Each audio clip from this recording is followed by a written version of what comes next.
Good morning, boys and girls. This is Mr. Vitale. I am the PE teacher at Ishikawa Elementary School in Mesa, Arizona. And today's conversation and activity is going to be related to mindfulness and how we can get control of our minds when our emotions start to get the better of us. So I want you to think of times that you've had some type of adversity where something hasn't gone your way. And because of that something, or maybe we can call it an event that occurred, maybe you're angry, ticked off, nervous, scared, intimidated, you've lost your confidence, maybe the situation has caused you to feel embarrassment. And when any of those types of things occur, we allow our mind to begin thinking of way too many things, and it really affects how we feel, our emotional health.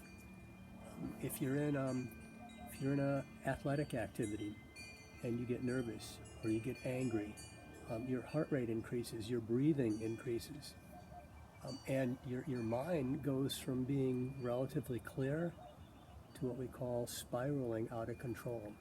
And as an athlete, when you spiral out of control, you lose your effectiveness on the field, on the court, and your ability to compete at your highest level.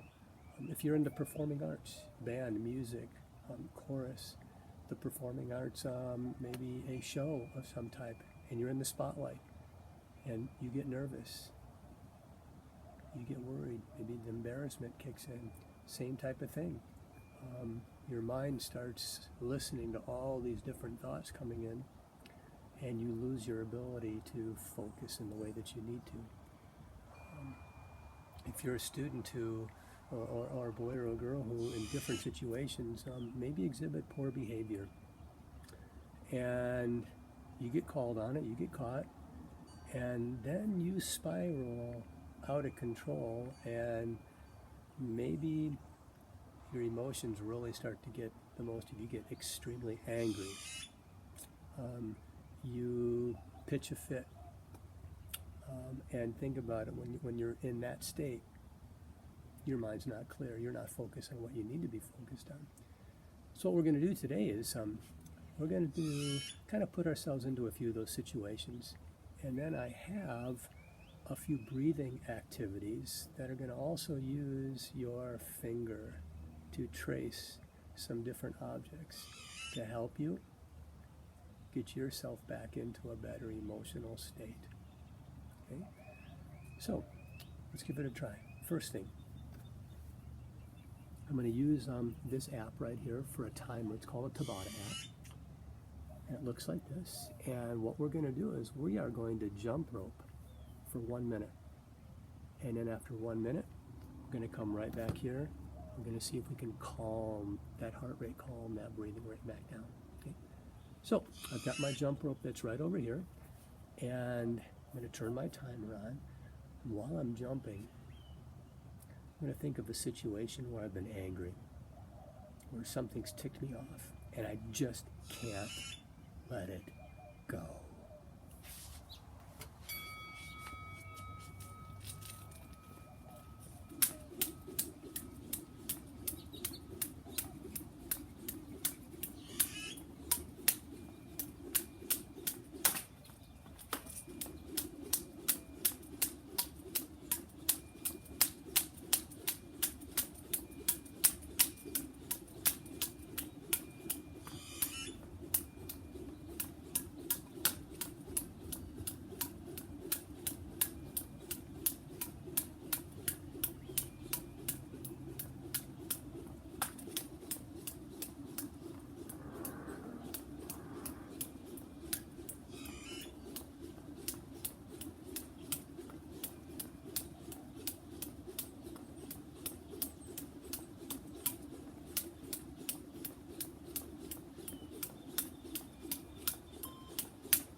So, I'm angry.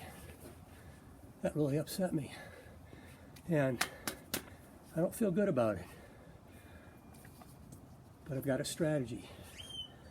And I'm going to take my finger with this card and I'm just going to trace the shape of the triangle. And all that I'm going to focus on is that finger following that path. And as I do that, I'm going to start to get in touch with my breath. I'm going to notice when I breathe in and when I breathe out. When I breathe in, when I breathe out.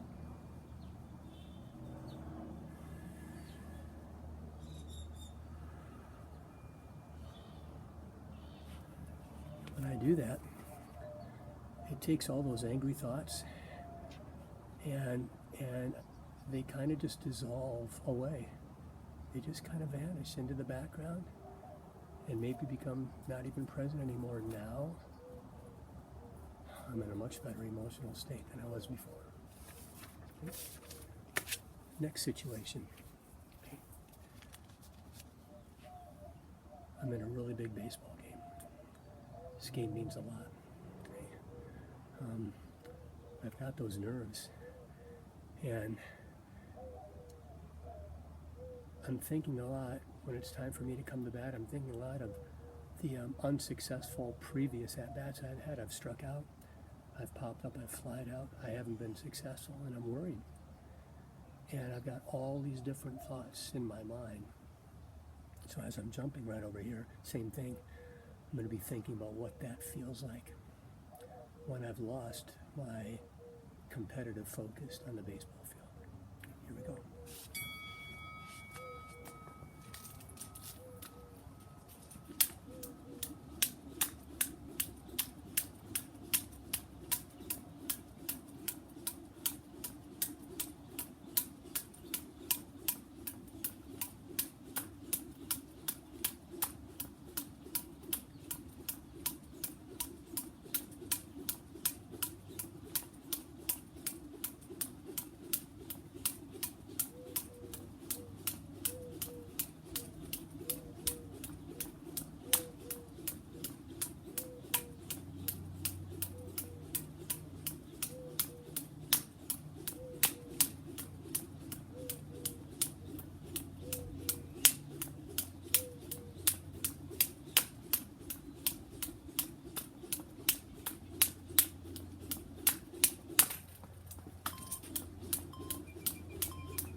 Gosh, I hope I don't strike out. And this guy's throwing really fast. I don't know if I can hit him. But all those people, my mom and dad, are watching me in the stands. And I don't want to let them down. Look at all those teammates in the dugout. And I don't want to fail. I want to succeed for them. But how can I succeed when I have all those conflicting thoughts? All that matters is my breath. Breathe in. Breathe out. Breathe in. Slow that breathing down.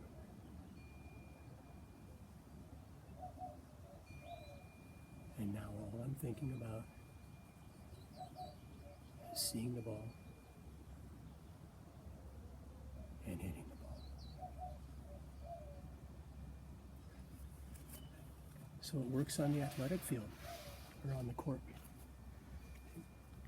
How about you're on the playground and somebody makes fun of you and you don't even think about, maybe it's just a fun joke, maybe it's in a really good friend of yours, but they say something that embarrasses you.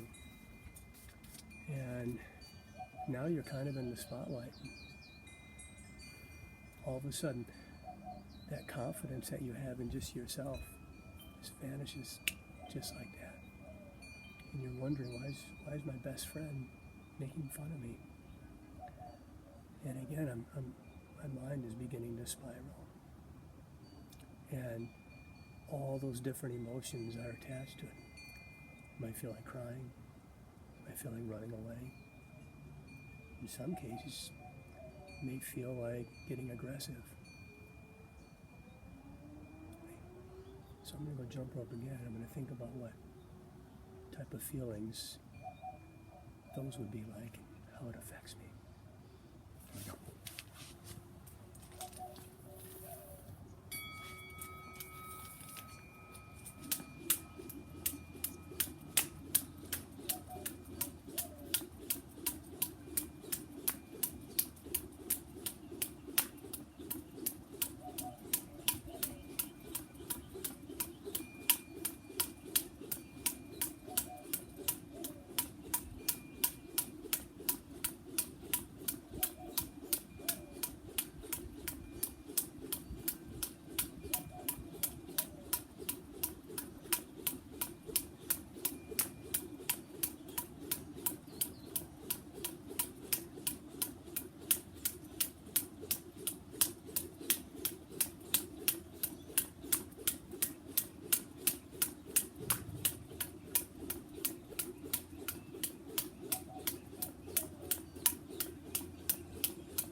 Let's trace that star.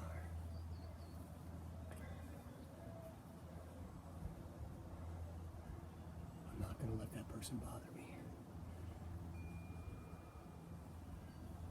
Every time I breathe out, I'm going to let it go. And slow my breathing down.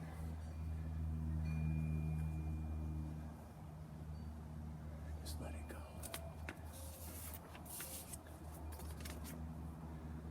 Breathe in and out. I'm going to breathe it in. And when I breathe out, I'm going to let it go.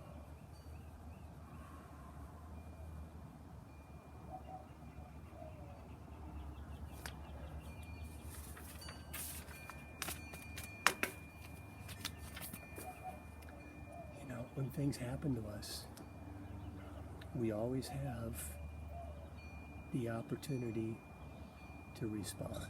And however we respond is going to determine what that outcome is. If something happens to me and I respond in a negative fashion, my outcome, my result isn't going to be positive. If I get upset on the baseball field because of that anger kicks in, and I've learned that I can't play angry. Well, I can play angry, but I'm not very successful. But I always have something with me on the baseball field, or on the court, or in the classroom, or in the home. I have my breath. And whenever I need to,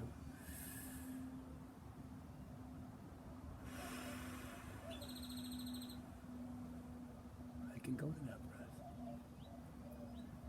Now, before we finish here, speaking of that breath, many people would tell you that when you do mindful breathing exercises, there's an importance of breathing into the nose. I'm not one of those people. Honestly, I really do not believe it matters. If you're more comfortable breathing in through your mouth, use your mouth. Okay? If the nose works, that's great. I know for me, I can get a much more deeper breath.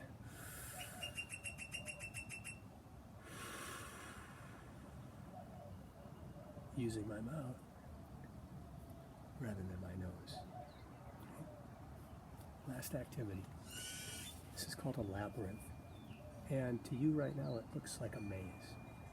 And it is a maze in a sense that you have to start somewhere and finish somewhere. But with the labyrinth, once you start, all that you have to do is follow the path. And it'll eventually take you to the center. You don't have to get to a spot and go, well, do I go left or right here? Ooh, I ran into a dead end, like you might in a maze. So this is just like those other cards that I showed you, whether it be the triangular breathing, the box square breathing, the star breathing, the figure eight breathing. This is just a labyrinth. And you take your finger and you just slowly trace your way around. And as you're tracing your way, you're slowly working yourself toward that centered, calm, peaceful state of mind. That state of mind, where some people would say that you're now entering the now, the present moment. That's why they call it the present. It's a gift. One of my favorite quotes, Mr. Oogway from Kung Fu Panda. His quote is, yesterday's a mystery. Yesterday is history. Tomorrow's a mystery. But today's a gift. That's why they call it the present. Hope you enjoyed that. We will talk to you soon. Have a wonderful day. Bye-bye.